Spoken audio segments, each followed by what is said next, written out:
Hi everyone, I'm Desiree Malines and my topic is all about the summative evaluation up to the number 10 of measuring attitudes. So let us discuss first the summative evaluation. Summative evaluation means to assess the learner's achievement of teaching process. For instance, at the end of a chapter, summative evaluation measures the learner's attainment of the specific objectives at the end of given period of time. So summative evaluation is it measures the learner's attainment of the specific objectives at the end of a given period of time. A summative evaluation is a method of judging the worth of a program at the end of the program activities. So, this summative evaluation is focuses on the outcome or the final product. Like for example, in final examination. So in college, we have prelim, midterm, and finals. So in final examination, it has been a universal chapter for students. So it is used to determine whether two students are still developing or approaching or achieving success in this subject or in this topic and application by the end of the course. So some example of summative evaluation is top is portfolio, project, interviews, essays, and presentation. Next is uses of summative evaluation. There are many uses of summative evaluation, but the three uses are perhaps most useful to classroom teachers. These are assign grades, number 2 is provide feedbacks to students, and number 3, compare outcomes of different groups. We have first is assign grades. The result of summative tests are rated either by letter or numerical grade on the basis of standards set for mastery. This standard indicates the specific skills that a learner must attain and the behavior he must exhibit. So this means assigned grades are the outcomes of students' performance, indicates the specific skills that a learner must attain and the behavior must exhibit. Next is provide feedbacks to students. The grades on the results of summative evaluation gives little information about the student's performance. However, if summative test is carefully constructed with fairly well scattered items on the test, and if multiple scores are given on behavioral categories, then the students receive more feedback on his performance, especially if sufficient items in each category are reliable. So what is feedback? So feedback is an information provided by each regarding of aspects in one's performance or understanding.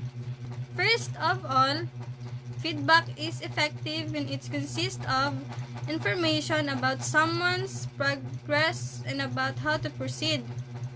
Additionally, it is more effective when it provides information on correct rather than incorrect response.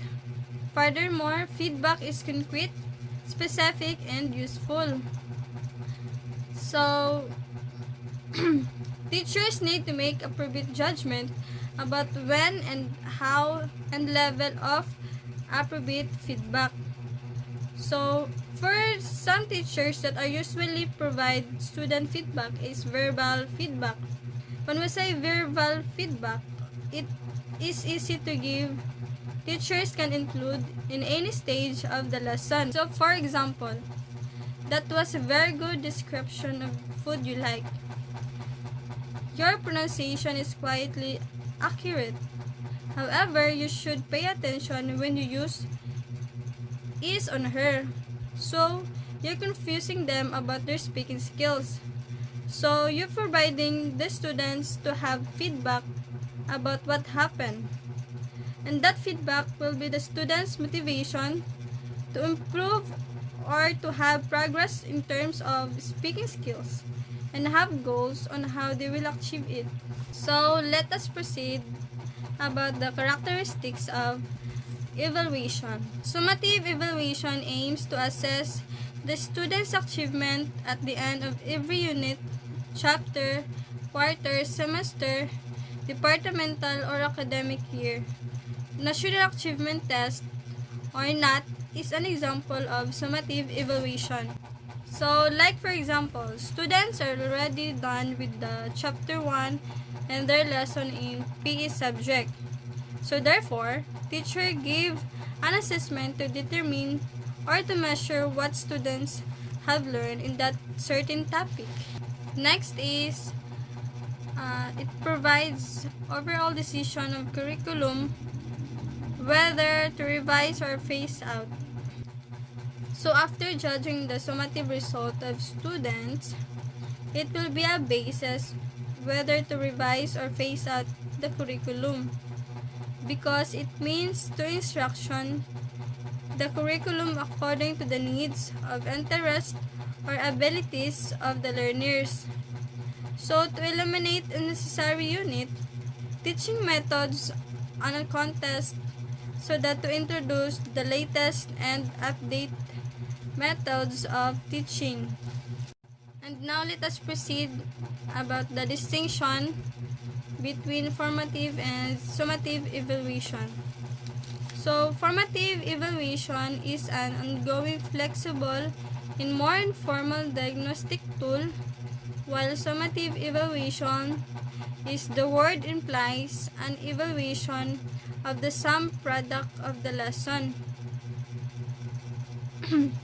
Summative assessment is an assessment to evaluate the outcomes instead of looking at the student's development at a particular point in time.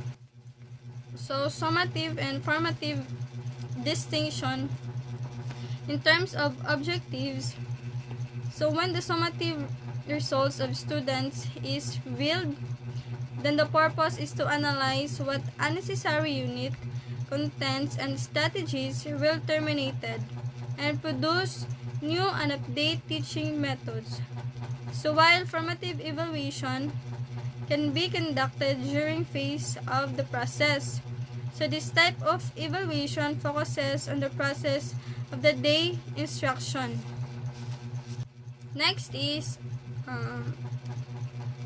summative and formative evaluation in terms of administration. So it is administered at the end of the lesson or course, like for example, final examination or end term examination. So next is function. So summative evaluation helps school managers on decision making. So in terms of function, summative evaluation result of students can be a base of decision making to restructure curriculum according to the needs of interest, abilities of the learners, in order to update and introduce latest teaching methods. While formative evaluation helps teachers in preparing lesson planning and goal setting. So while formative evaluation is therefore, this will help the teacher to pay attention to the student's learning process. Next topic is measuring attitudes. Attitude is defined as the sum total of an individual's manners, feelings, thoughts, mindset, opinion, view, position, way of thinking, and outlook to a specific topic. So one must say attitudes, it is a learned tendency to evaluate things in a certain way, such as to evaluate people, issues, events, and objects. So we break down attitudes into three components. First is affective. It is also known as emotional component.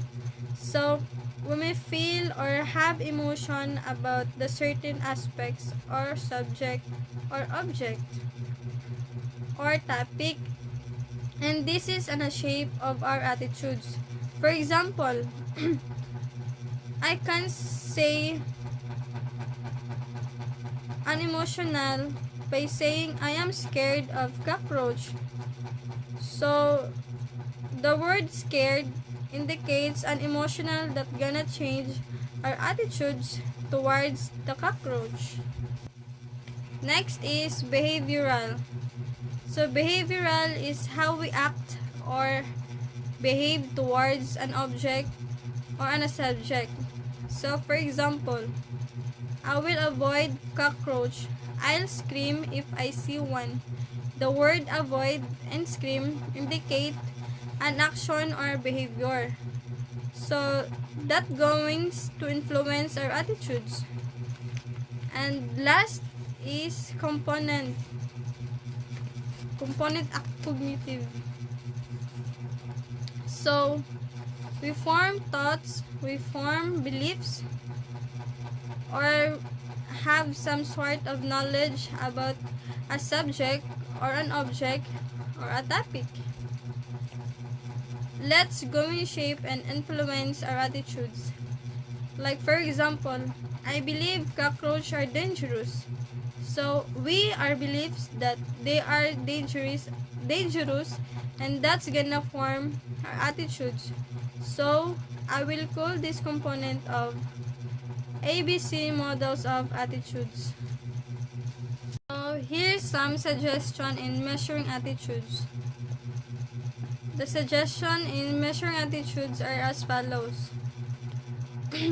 Attitude statement must be agreeable or disagreeable.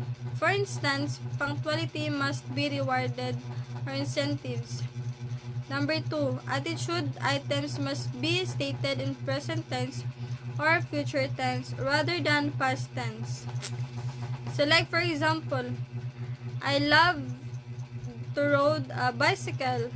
So rode is a past tense of ride.